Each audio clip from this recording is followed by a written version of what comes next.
Estamos hablando con Horacio Agustín Gorri, él es autor de este libro que se dedica a la obra del gobernador Oscar Videgain. En principio quisiera preguntarte eso, ¿no? ¿Por qué ocuparse de esta figura emblemática, si se quiere, por el poco tiempo que estuvo al frente de la gobernación en años muy complejos, ¿no? Bueno, sí, es una figura emblemática, pero a diferencia de otros gobernadores que se los ha identificado con la izquierda peronista, no ha recibido tanta atención. Si uno piensa en Ragón, el gobernador de Salta, o en el caso de Obregón Cano, la mirada sobre su obra de gobierno fue mucho más desarrollada de lo que se hizo sobre Videgain.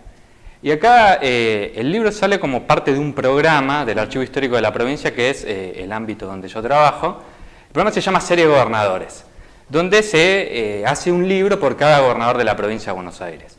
Yo, como trabajo en la década del 70, bueno, se me adjudicó que hiciera el libro sobre la obra de Videgain, y en general son libros bastante asépticos, elogiosos, donde, bueno, se trata de alguna manera reflejar la gestión de gobierno. En este caso, el libro tiene esa intencionalidad, pero planteándose algunas preguntas un poco engorrosas que tienen que ver con cuál fue el vínculo de la obra de gobierno emprendida por Videgain con la que se llevó en el plano nacional, partiendo de la base de que Videgain va a renunciar producto de, bueno, un hecho que sucede en Azul en 1974 y en el cual Perón va a terminar de alguna manera condenando a su gobierno.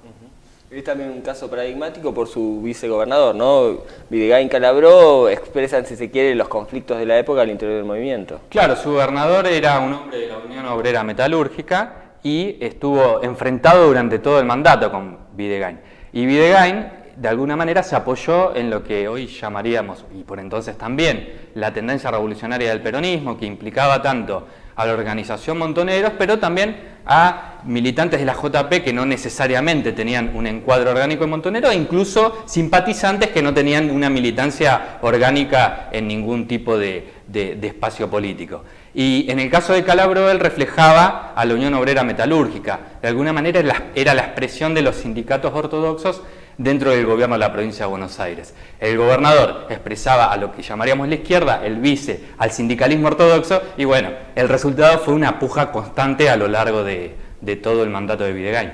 En el libro es interesante, haces todo un recorrido de lo que significó, cómo se llegó a la fórmula, que también fue un modo ya conflictivo, y entonces a partir de ahí se puede llegar a explicar después cómo vinieron los conflictos al interior de la gobernación. Claro, la proclamación de la fórmula vino pinchada, problematizada desde el principio, porque los gremios querían impulsar a otro candidato, que era el estanciero Manuel Danchorena, y cuyo vicegobernador, su posible vicegobernador, era un hombre de la UOM de Avellaneda. Entonces ahí es muy conflictivo el Congreso, donde se termina decidiendo que Videgain vaya a ser el candidato a gobernador, y eso ya de entrada marca lo que después va a ser las pujas al interior del gobierno, y es necesario remarcar que en ese caso la muñeca de Perón fue clave para que Videgain fuera el candidato, porque no fue reconocido por el sindicalismo ortodoxo. Entonces ahí Perón en ese caso obró a favor de Videgain. Es un dato que es necesario remarcar porque después Perón terminaría, como decía anteriormente, condenando a Oscar Videgain. Y parte que me llamó la atención, que desconocía la situación violenta fue toda esa campaña, ¿no? Porque hay muertos de un lado y del otro en los mismos actos que se realizan. Sí, es una violencia constante, como decíamos recién, desde el momento de la proclamación de la fórmula, cuando la fórmula ya empieza a realizar la campaña electoral, e incluso cuando ya está el resultado dirimido, que Videgain y Calabró van a ser el gobernador y vice. En los actos políticos constantemente siguen habiendo enfrentamientos entre las distintas facciones. En el caso de Calabró reunió siempre el apoyo del sindicalismo ortodoxo. En el caso de Videgain, esto por ahí a veces se desconoce, el vínculo con Montoneros va a ir dándose a medida de que él desarrolla la campaña electoral. Él, cuando se impulsa su fórmula, todavía no había estrechado lazos con la organización. Y es interesante cómo planteas la relación con Rucci, ¿no? Porque tendría buena relación con la tendencia, pero también con Rucci. Bueno, es un punto muy interesante. Ahí puede que se diera la puja que había de Rucci con Lorenzo Miguel, y en ese entonces Calabró estaba jugando en la UOM al lado de Lorenzo, y bueno, Rucci estaba enfrentado y posiblemente por eso encontrase algún canal con Videgain. Igualmente, en estas pujas del peronismo, uno tiene que tener en cuenta que después Calabró va a terminar enfrentado con Lorenzo Miguel también. Pero sí, la relación con Rucci, al parecer, fue bastante buena.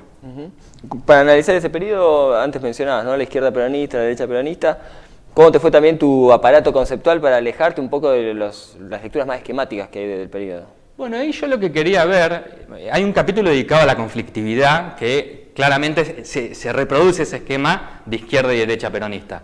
Pero lo interesante se pone cuando uno trata de ver cuáles son las medidas de gobierno que emprende Videgain. Y ahí necesariamente hay que romper ese esquema, porque lo que hay que tratar de ver es si tiene vínculos con las políticas que se están llevando a cabo en el plano nacional. Mi hipótesis, por algunos elementos preliminares que tenía, era que existían fuertes vínculos y de alguna manera lo vi corroborado. Si bien hay algunos matices, no es exactamente igual, pero tiene mayor relación de lo que inicialmente uno creería. Y cómo pensar también esa izquierda, hay un momento que lo planteas como la lectura tercermundista, ¿no?, que puede ser lo que conecte a ambas instancias, incluso el programa de Perón.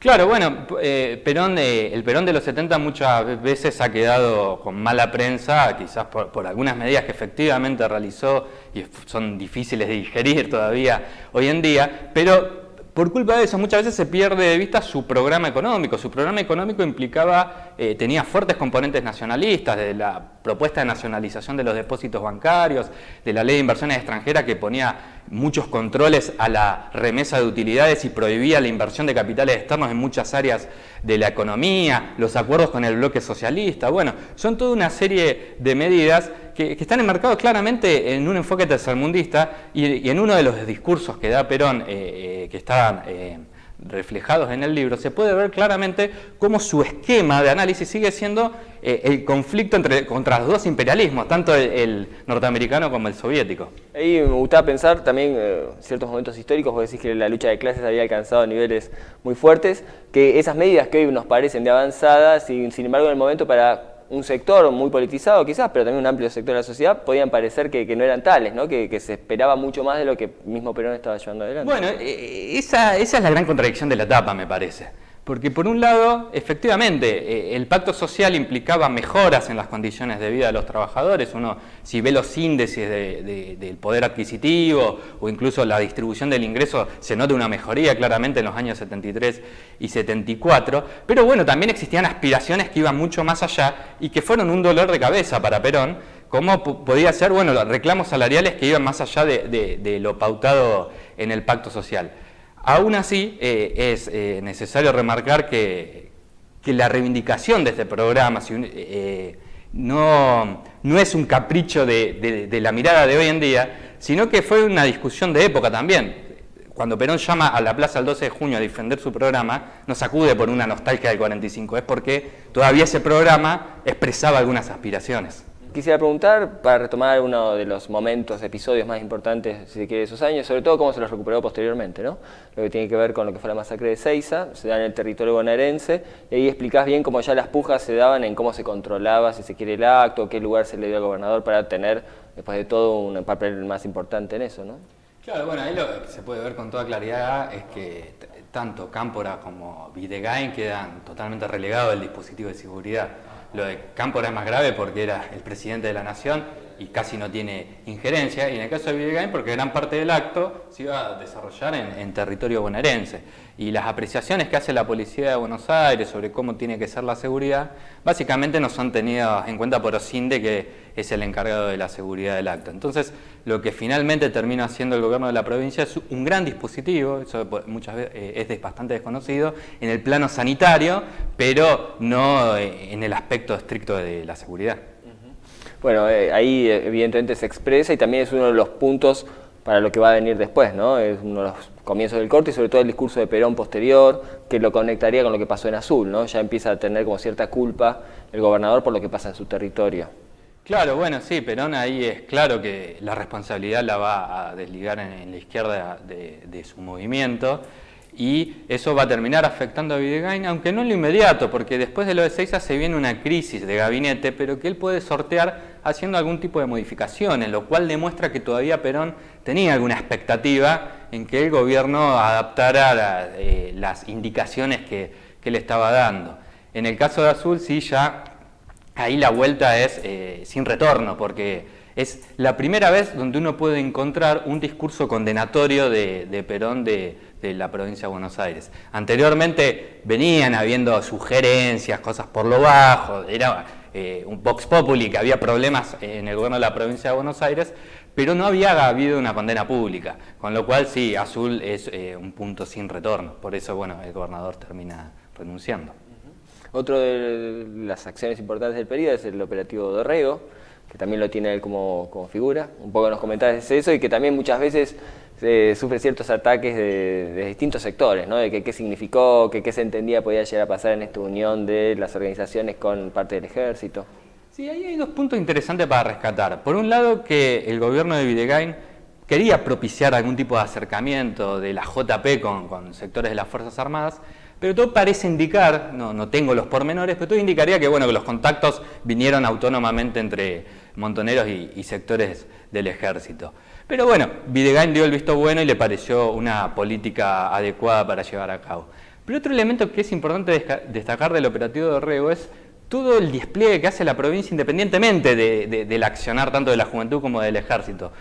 Casi todos los ministerios tienen algún rol para tratar de solucionar las inundaciones, sea el Ministerio de Bienestar Social, haciendo un relevamiento de la situación de salud de la población, sea el Ministerio de Economía, dando crédito a todos los productores que habían perdido sus cosechas, su ganado, sea el Ministerio de Obras Públicas, tratando de generar un apoyo logístico a través de distintos elementos que provee la cartera. Bueno, hay todo un gran despliegue que es parte del operativo Dorrego y que ha quedado menos presente en la memoria.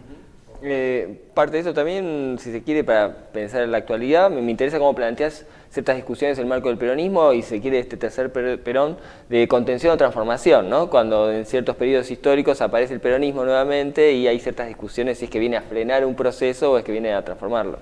Bueno, yo creo que ahí el dato clave es el grado de radicalización que había en el pueblo argentino, que considero que nunca más se volvió a ver, ni antes ni después. Entonces, ese marco es ineludible para tratar de entender tanto la conducta de Perón como de muchos de los actores políticos de la etapa. En ese contexto, había una interpretación, sobre todo de la izquierda no peronista, que era Perón viene a frenar la revolución. Entonces, en ese sentido, más allá de sus discrepancias con la NUCE y con la Revolución Argentina, comparten un mismo problema: cómo los paramos, cómo salvamos el sistema. Bueno, podía haber algún tipo de preocupación en Perón con el tema de la radicalización, pero yo creo que esa mirada es sesgada en tanto y en cuanto no da cuenta del proyecto de transformación. Más allá de las políticas duras que tiene el plano, uno diría represivo por parte de Perón, tiene políticas avanzadas en el aspecto económico-social, que muchas veces han sido olvidadas y que se reflejan claramente en el programa de Helber. Un punto complejo para analizar y difícil es el documento reservado que Perón en la reunión con los gobernadores presenta.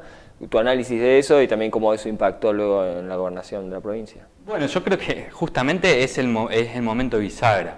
El documento reservado lo que demuestra es que Perón no quiere ya esa giro a la izquierda que tienen algunos gobernadores, sobre todo en el vínculo, en el armado político que tiene tanto Videgain, Obregón Cano, Martínez Vaca, Zepernik, todos los gobernadores que se los ha asociado a la tendencia. Entonces le dice, bueno, hay que sacar a los infiltrados.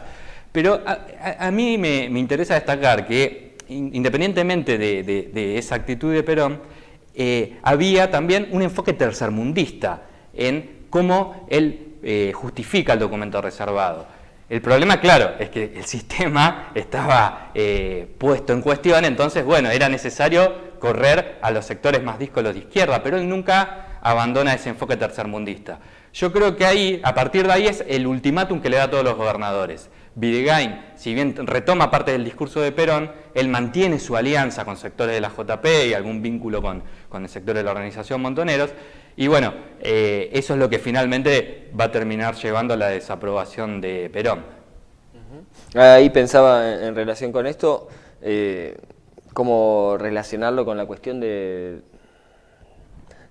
lugar que Videgain le da a distintas facciones en su interior de la gobernación, y cómo esto, vos lo planteás bien, los conflictos internos complejizan la relación con la situación nacional que era tan difícil, y cómo quizás en esos problemas al interior del movimiento no se logra solucionar algo más de avanzada, lo que estaba haciendo ya directamente en todo el continente una avanzada conservadora, ¿no?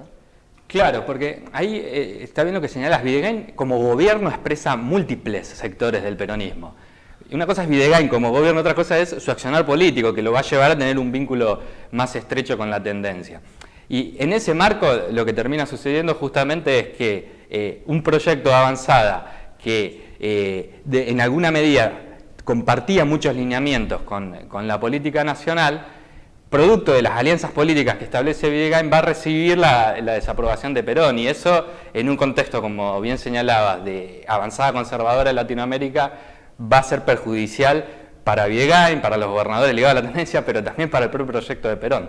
No olvidar el 12 de junio del 74, donde ya Perón diagnostica: acá me están haciendo un boicot, y vuelve él, después de mucho tiempo, a decir: es la oligarquía. Para pensar en el hoy, el libro, ¿qué te parece que aporta? ¿Qué líneas, o vos lo pensaste así al analizar a Videgain necesariamente con una actualidad? A mí sí, tiene un problema muy de actualidad, que es cómo el kirchnerismo ha pensado la década del 70. En general, el kirchnerismo, y eso se puede ver de entrada ya con el discurso de Néstor Kirchner el 25 de mayo del 2003, se ha afiliado su línea política con lo que sería la juventud, el espacio político de la JP de los 70. Entonces, ha habido una reivindicación del kirchnerismo, de la militancia de la década del 70, y se ha abandonado la mirada sobre qué hizo el Estado. Claro, el Estado hizo muchas cosas, algunas cosas problemáticas, pero también el Estado emprendió políticas de avanzada que el kirchnerismo nunca retomó como bandera. Y bueno, hay una intencionalidad, si bien no explícita, pero sí hay una búsqueda por rescatar esas experiencias estatales donde también el kirchnerismo se podría haber referenciado. ¿Qué medidas comentarías como más importantes las que tomó Videgain en la provincia? En la provincia, bueno, hay una medida que rescato muchísimo, que es el gobierno de la provincia de Buenos Aires adhiere a la política de precios de nación. Entonces, todos los empresarios vienen a respetar esa política de precios, de ahí deriva el nombre de pacto social. El precio de la papa el freno fue muy exitoso porque la inflación decayó, incluso el precio termina cayendo. Y una de las medidas más interesantes es que muchos productores agrícolas deciden acaparar la producción de papa y no sacarla al mercado, y el gobierno de Videgain hace todo un dispositivo, incluso con vuelos aéreos de la policía bonaerense, y termina secuestrando toda la mercadería y vendiéndola a precios oficiales. Ahí, impresionante el rol del Estado. Por último, ¿dónde se consigue el libro? ¿Qué grado de circulación tiene? El libro se puede conseguir en el Archivo Histórico de la Provincia de Buenos Aires, también en el Partido Justicialista de la Ciudad de La Plata, en la librería de La Campana también de la Ciudad de La Plata, y si no, en la Feria del Libro Peronista, donde va a ser presentado el sábado 10 a las 4 de la tarde.